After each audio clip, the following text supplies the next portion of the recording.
it's no longer important.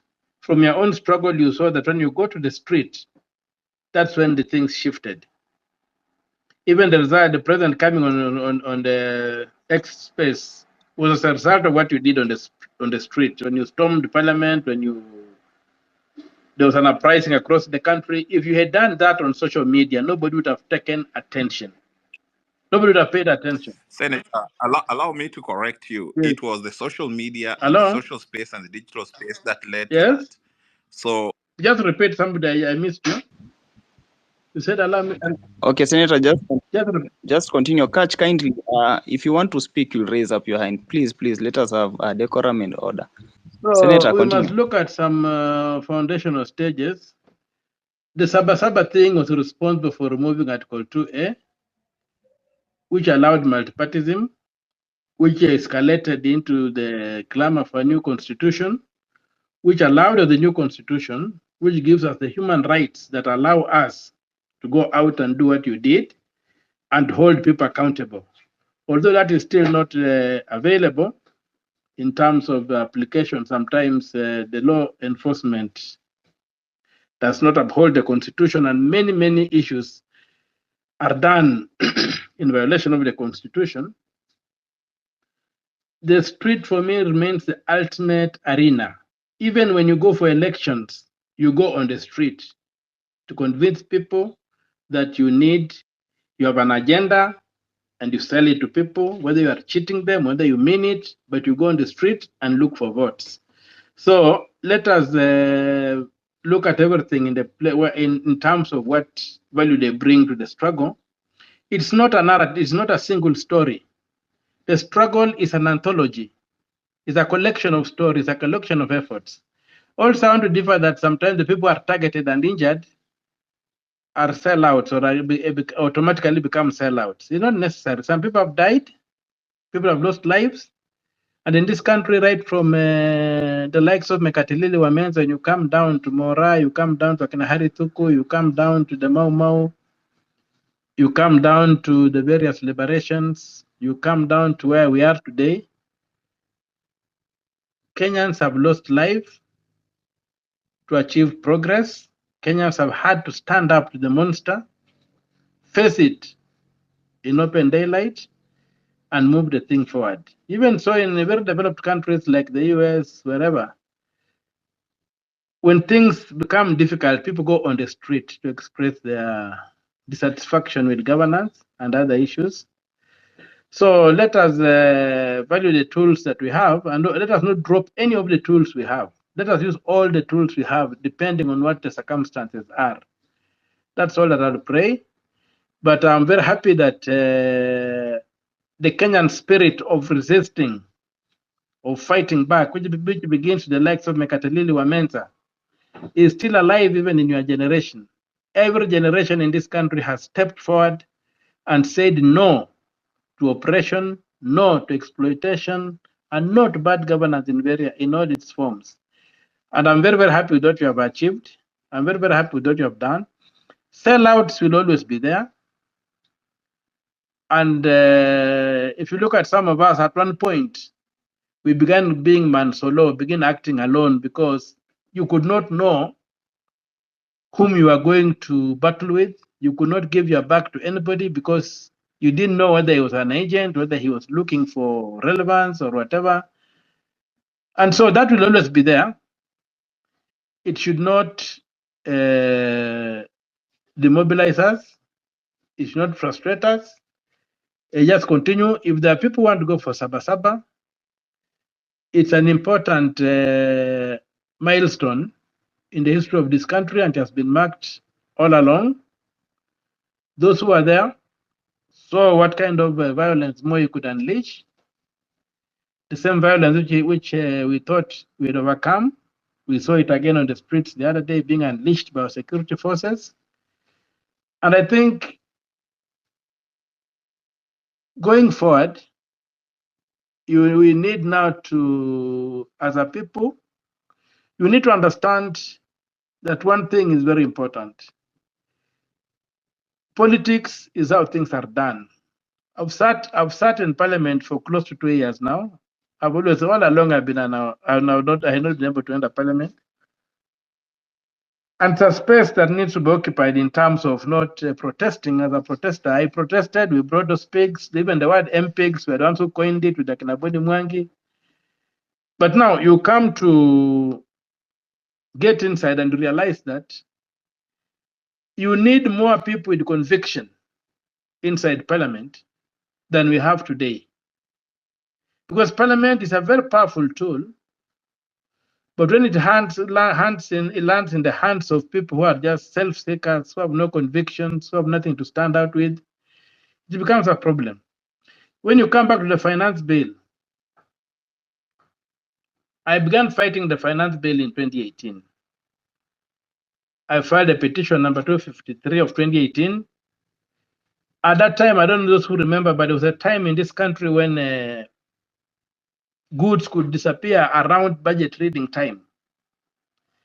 Because as soon as the minister read the finance bill, it was not as soon as the minister read the finance bill, it would take effect immediately without an input of parliament. And there was something called the Provisional Collection of Taxes Act, which allowed that to happen.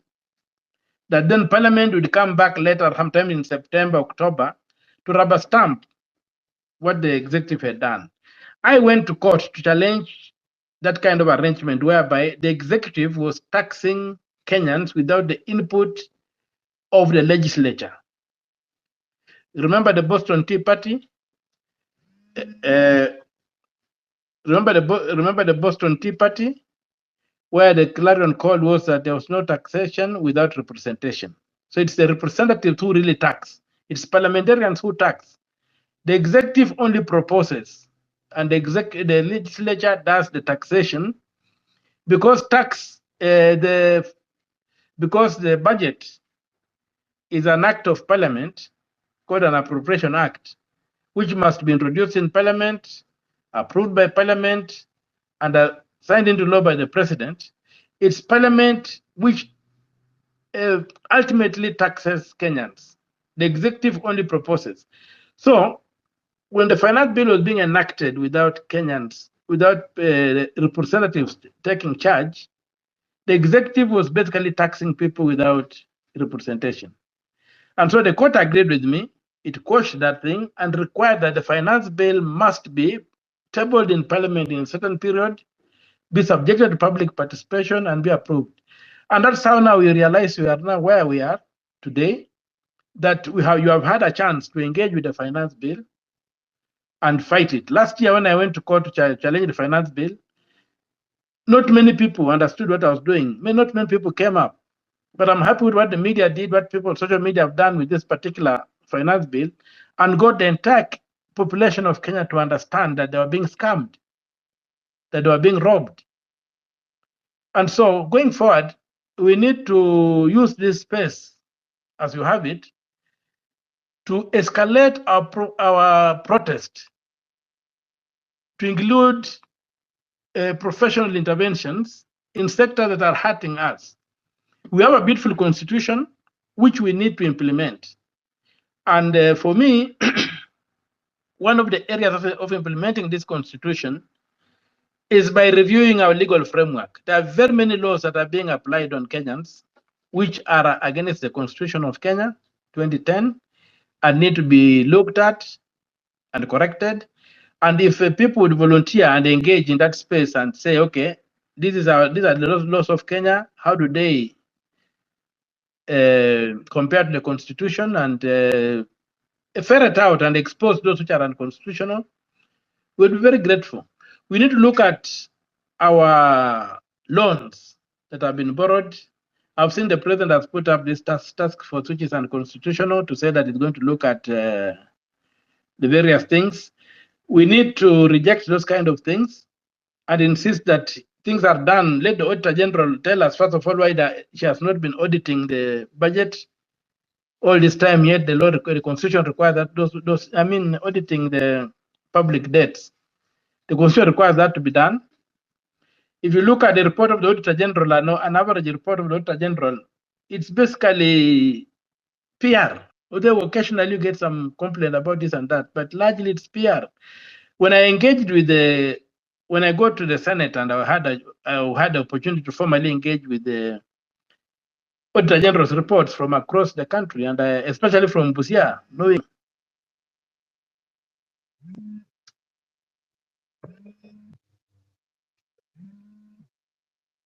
especially knowing what is happening on the ground in Busia, and you look at the Auditor General's report, you just say this are somebody doing PR. Then you wonder why we have this kind of stuff. So when you look at the rot in the counties, you look at the rot wherever, you got the EACC, they hardly take any action that is meaningful. You saw the Obado thing is the epitome of that kind of behavior that they have.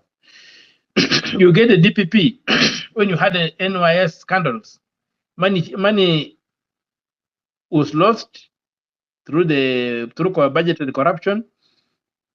The banks that handled that scam, the DPP, instead of prosecuting them, goes into an agreement with them. They pay some 900 million shillings to the DPP. They go scot-free. These are the kind of things that we need to begin interrogating and auditing and asking questions and saying, why is this like that? The Obado thing that somebody has mentioned, whereby billions of shillings are lost and somebody is given a tap on the wrists to pay 200 or 300 million shillings. These are the kind of things that are bringing us down. So I really pray that we don't get into a situation whereby we end up with the paralysis of analysis. Let us get forward. Let us occupy every space. Let us use every opportunity that exists to go forward. Let us launch new leaders. Let us take over. You people, you need to take over the majoritarian institutions. You need to get to county assemblies. You need to get to parliament. And we need to do those kind of things. And we need to insist that the constitution is implemented. For example, on the presidential election, Article 138, Clause 2 of the Constitution is very clear that a presidential election takes place in each one of the 290 constituencies. Where does Bomas come from? Why have they refused to announce the results of a presidential candidate at the constituency? So that we know how people have performed in the constituencies. And even the media can just call and say this election is going this way or the other way. Why must we wait for the Chebkatis of this world in Bomas to do what they do? And then the country becomes confused. You don't know whether the person declared is the winner or he lost. So those kind of things. And then you go to the courts. Our judges still need retraining on the technical aspects of the constitution. They go and make pronouncements that you just, when you look at them sometimes and you just say, how silly can a human being be? Like when you had the Raila one, you had this pronouncement that technology does not work. And yet all of us know that technology does not fail because it is based on the laws of physics. Technology can only be compromised when it encounters sabotage, incompetence, or negligence. And yet the Supreme Court is pronouncing that the technology does not work. So when you go to the architecture of elections, you find that the elections are supposed to be digital. You are told that the elections must be simple, accurate, verifiable, and prompt. Verifiable by who? By the voter. Look at countries which have gone digital, like Brazil. You are given a serial number, you can track your vote after voting, and you know that your vote was counted so and so. Here we are in the digital spaces. We have M-Pesa, I've got all these things, but characters want to still do elections in the manual way. You find that the constitution does not provide for spoiled ballots. Yet the Supreme Court has invented that spoiled ballots can be there. And then questions that do they count or they don't count? You see. So we need to go back and look at our constitution and implement the constitution. We are complaining about public money being misused, people walking out with bundles of money. This money comes from nowhere but the treasury. Yet when you look at Article 251, the treasury and the Ministry of Finance are separate and distinct. The treasury is run by professionals, the Ministry of Finance is run by politicians to set up policy and whatever. But now the Public Finance Management Act fuses these two things together. Now the president appoints the minister for finance, then the minister, then the permanent secretary for finance, and then they become the bosses of the treasury, and therefore the treasury becomes pocket money for the president, and the president and these politicians have unlimited access to this money.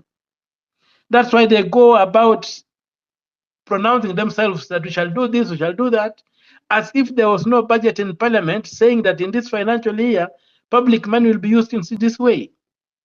So we need to say that, go back to what the constitution says, separate the treasury from the politicians so that they don't have unlimited access to finances. So there are all these things that we need to look at and we need to fight for, and we need to ensure that they see the light of day. The constitution is violated in so many ways. That's why we are having this problem. Some do no good and then come up say that they want to amend the constitution, they want to do whatever. There's no problem with the law. The problem is with the human beings who refuse to obey the law. And every time we have got a problem, people tend to look to the law that want to amend this one. No, the constitution is okay. Let us implement it. Let us make all the laws of Kenya aligned to it. And I'm telling you, we shall be able to move this country forward. We shall be able to achieve what is supposed to achieve. Court orders being disobeyed. I've won 3 cases against the state saying that boards of parastatals must be filled competitively so that people who have the competencies in the area and who are best suited for the place can be given the jobs. What do you have? They have disobeyed those orders. They are still appointing. People have failed in elections. They handpick relatives, friends, and dump them on the boards. If you go to any board in this country today of a parastatal, none of them is professional. The MDs have a problem. They have to keep on giving these people trips. They have to give them all manner of allowances. They have to allow them to make all manner of tenders and contracts. And so you find a situation whereby parastatals, whose initial conceptualization was to create a developmental state. A developmental state, which means that state that develops people to a point where they can then take off. Like the developmental states that pushed the Asian tigers, that have pushed Turkey to be able to be where they are today. These parastatals of ours became undermined right from independence in 1963. So they have not been able to deliver. You have got orders saying that don't do this, the president is doing it. You have got court orders, don't employ these chief administrative secretaries because it's unconstitutional. You cannot have anybody between the cabinet secretary and the PS. The courts have pronounced it in 2 of my cases, one by Matindi. These pronouncements are there. They are disobeyed. Now these people are sitting in offices. They are being paid through cash because they carry money from the treasury the way they want. Then they pay through cash. So this kind of situation whereby we are unable to implement the constitution is what we should really look at and say, bottom line, let us implement this constitution to the letter. And when we implement the constitution, we shall be beginning a journey towards a destination that Kenyans wished for themselves. Look at our national anthem. In the early 60s, look at the aspirations that Kenyans had. Why are we not able to achieve the blueprint that is in the national anthem? Why is justice not our shield and defender? Why is this country not a land of prosperity? Why are we poorer than we were a few years ago? Why are our young people unable even to access legitimate sex? They cannot marry because they cannot keep wives and husbands. Why? So these are the things that we must look at, and we must confront them, and we must do whatever it takes. Let us throw the kitchen sink at them. Let us demand, not get away from the demand that Ruto must vacate office with this administration and we get a new beginning. Let us not waver from this particular clear deliverables. Let us talk to them as they talk on the spaces. For those of our people who get compromised, that's up to them. Everybody has a melting point. But I know people in this country who have stood up to the challenges, who have fought the good fight, and they still have conviction. But you people have better tools than we had. You people can call each other out without going through KBC. You don't need to be covered by the nation media. You can mobilize, you can organize.